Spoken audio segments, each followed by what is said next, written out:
कक्षा में मैंने क्या पढ़ाया था आप लोग को? संज्ञा। तो आज मैं आप लोगों को सर्वनाम के बारे में जानकारी दे रही हूँ, ठीक है?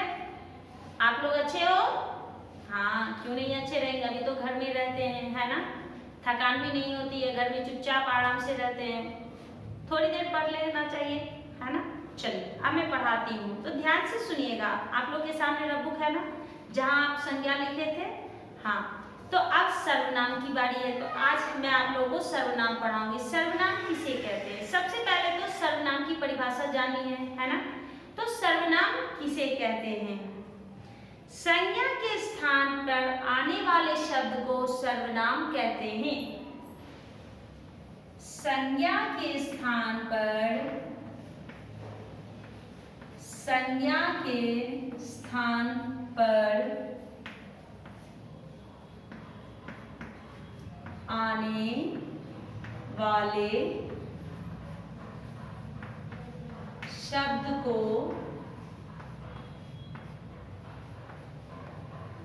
सर्वनाम कहते हैं।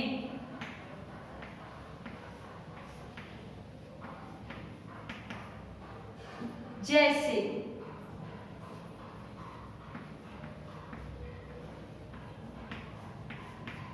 मैं, तुम,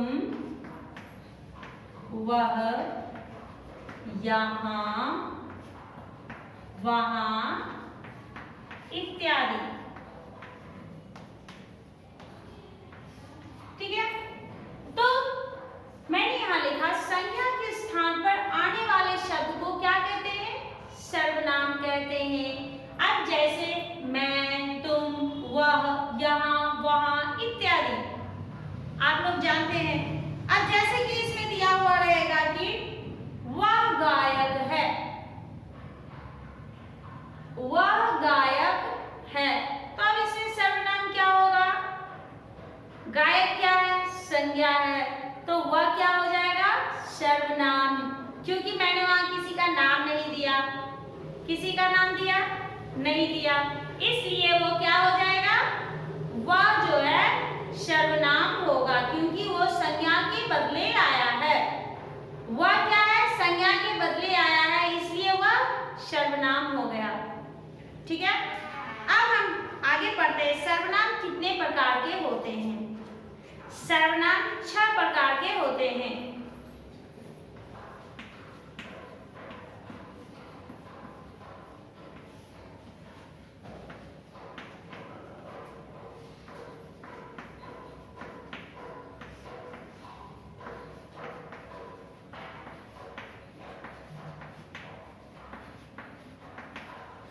सर्वनाम कितने प्रकार के होते हैं? तो सर्वनाम जो है वो 6 प्रकार के होते हैं। सबसे पहला क्या है?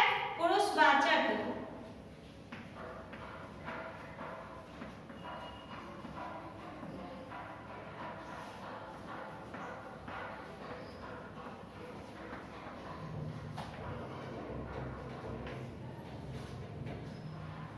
पुरुषवाचक के बाद क्या है?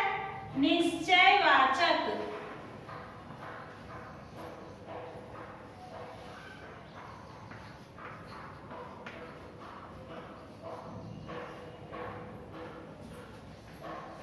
तीसरा क्या हो जाएगा? अनिश्चयवाचक।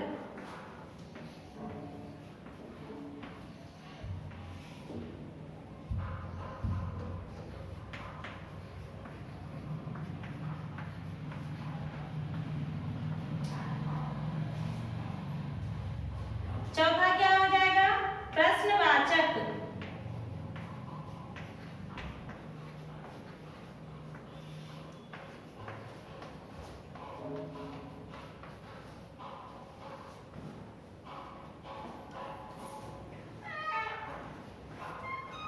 पांचवा क्या हो जाएगा? संबंधवाचक।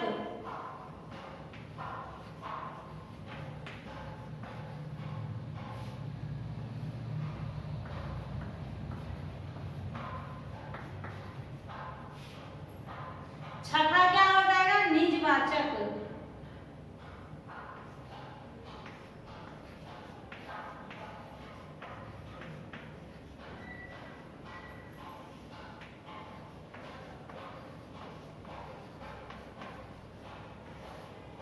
है ना। पहला क्या हो गया, पुरुषवाचक सर्वनाम, दूसरा क्या, निश्चयवाचक सर्वनाम, तीसरा अनिश्चयवाचक सर्वनाम, चौथा प्रश्नवाचक सर्वनाम, पांचवा संबंधवाचक सर्वनाम और छठा निजवाचक सर्वनाम। अब मैं आप लोगों को बताने जा रही हूं कि सर्वनाम जो दिया गया भेद उसकी परिभाषा। ठीक है बच्चों, आप लोग तैयार हैं? चलिए, अच्छी बात है।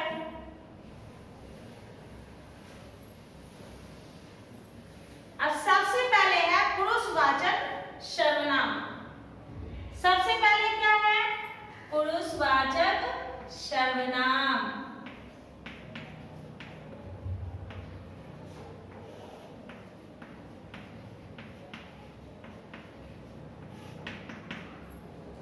पुरुषवाचक सर्वनाम में किसी व्यक्ति के लिए प्रयोग होने वाला सर्वनाम जो है पुरुषवाचक सर्वनाम कहलाता है।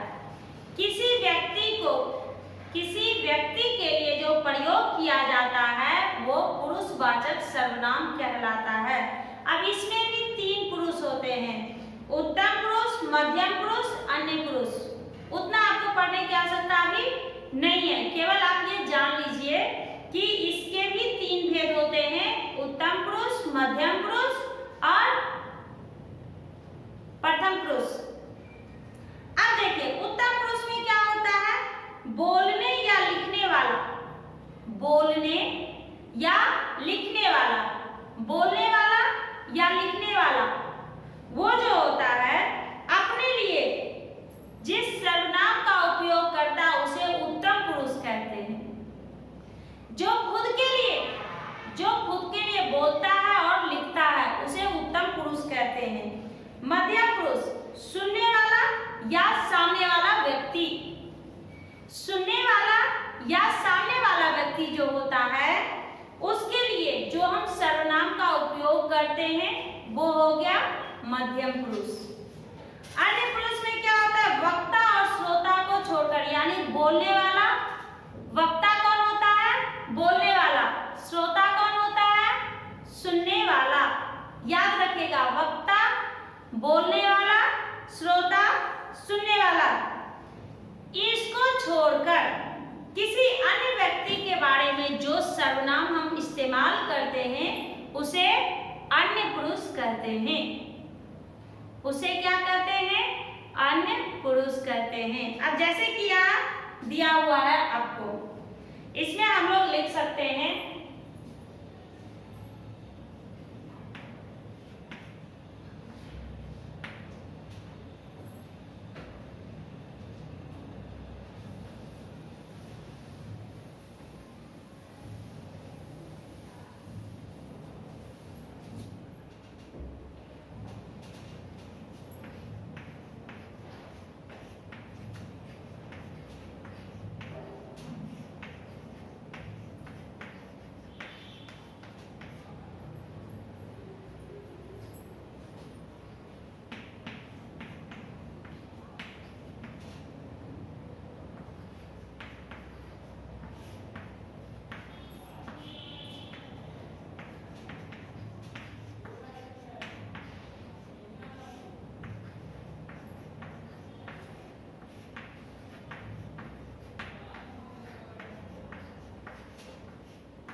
जैसे कि यहाँ मैंने लिखा, किसी व्यक्ति के लिए जो सर्वनाम हम इस्तेमाल करते हैं उसे पुरुषवाचक सर्वनाम कहते हैं। जैसे वह जाता है, वह खाता है, वह सोता है, क्या हो जाएगा, पुरुषवाचक सर्वनाम।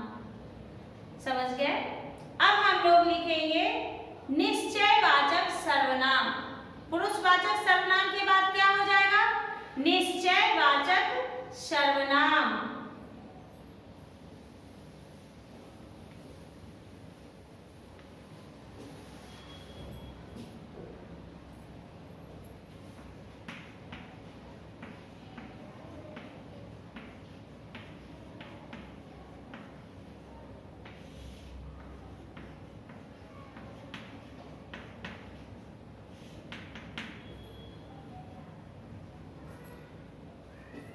निश्चयवाचक सर्वनाम में होता है कि किसी भी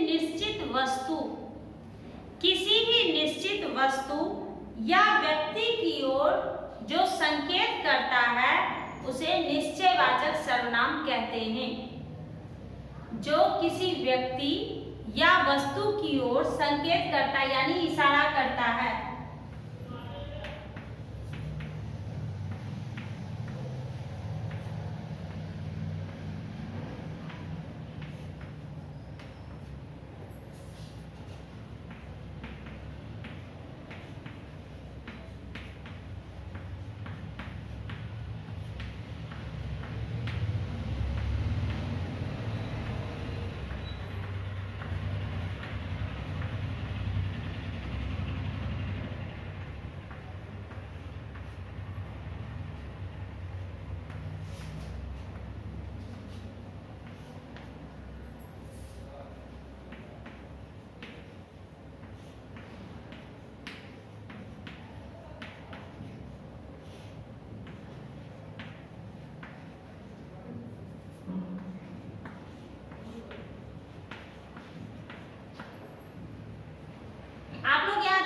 टीचर ने क्या लिखा? जो किसी व्यक्ति या वस्तु की ओर संकेत करता है उसे निश्चयवाचक सर्वनाम कहते हैं। अब जैसे कि रहेगा कि ये खतरनाक है, इसे मत छूना, ये खतरनाक है, तो निश्चय ही वो खतरनाक होगा, इसलिए हम लोग उसे निश्चयवाचक सर्वनाम कहते हैं। जो निश्चय है, जो निश्चित है।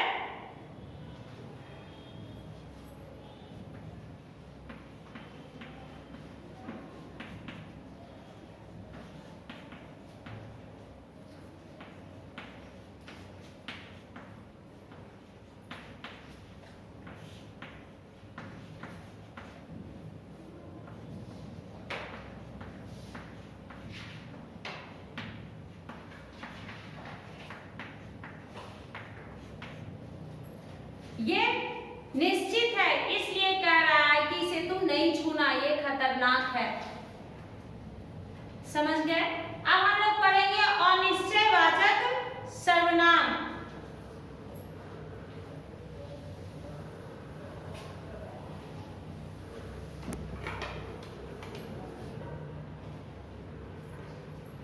तीसरा है अनिश्चयवाचक।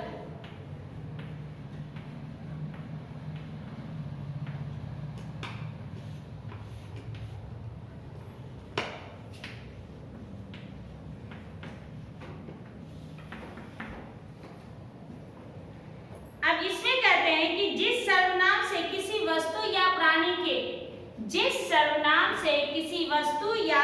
प्राणी के अनिश्चय का ज्ञान हो उसे अनिश्चयवाचक सर्वनाम कहते हैं। जैसे कि शायद कोई आया, मैं जान नहीं रही हूं इसलिए मैं बोल रही हूं कि शायद कोई आया, ये नहीं मालूम है कि कौन आया, इसलिए हम उसे क्या बोलते हैं? अनिश्चयवाचक। शायद कोई आया, अनिश्चयवाचक। अब जैसे कहेंगे क्या, दरवाजा खोलो देखो पापा आ गए, तो क्या होगा कि वो निश्चयवाचक होगा, क्योंकि मुझे मालूम है कि वो आ गए हैं, इसलिए वो निश्चयवाचक सर्वनाम होगा। और अनिश्चय में जिसमें कि किसी चीज का पता ना हो, जिस सर्वनाम से किसी वस्तु या प्राणी का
जिस सर्वनाम से किसी वस्तु या प्राणी का अनिश्चय ज्ञान हो उसे अनिश्चयवाचक सर्वनाम कहते हैं। इसमें क्या है कि अब अनिश्चयवाचक सर्वनाम जिसे हमको किसी के आने की खबर ना हो, जैसे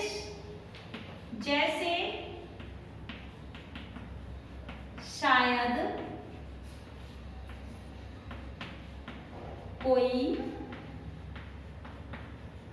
आया है। अब आगे है प्रश्नवाचक सर्वनाम। प्रश्नवाचक में क्या हो जाता है, प्रश्नों की जगह आए शब्द को प्रश्नवाचक सर्वनाम कहते हैं, जो कि क्वेश्चन मार्क लगा हुआ है। जैसे शादी में कौन जाएगा, खेलने कौन जाएगा, क्वेश्चन मार्क है। ये मालूम नहीं है कि कौन जाएगा कौन नहीं जाएगा, क्वेश्चन मार्क है, इसलिए वो क्या हो जाएगा, प्रश्नवाचक सर्वनाम।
जैसे खेलने कौन जाएगा, ये क्वेश्चन मार्क है, ठीक है, ये आपका क्वेश्चन मार्क हो गया, इसलिए यह प्रश्नवाचक सर्वनाम कहलाएगा। समझ गए? आप लोगों को तो लिखा हुआ है, इसलिए टीचर बोल रही है इस तरह से, ताकि आप लोग एक बार उसे दोहरा सके। आगे क्या दिया गया है, संबंधवाचक।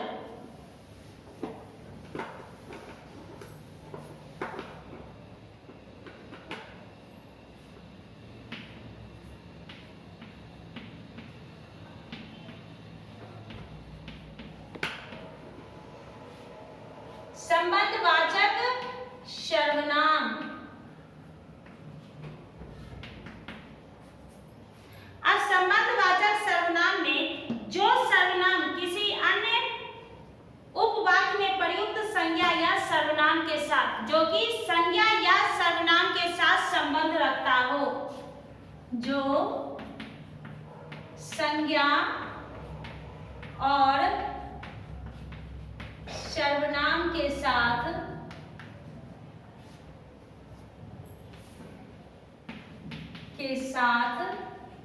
संबंध रखता हो,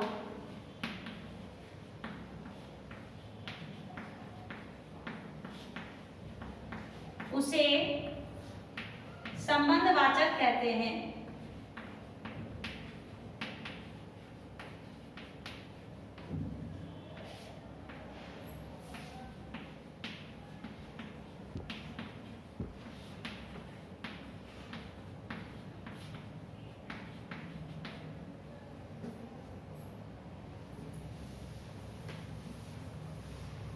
जैसे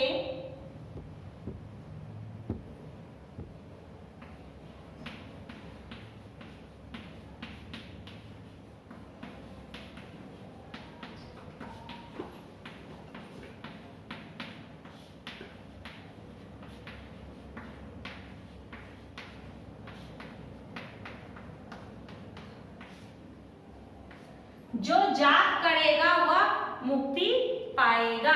आप लोग इसे अच्छी तरह से पढ़ करके याद करके आइएगा। होमवर्क आप लोगों का रहा।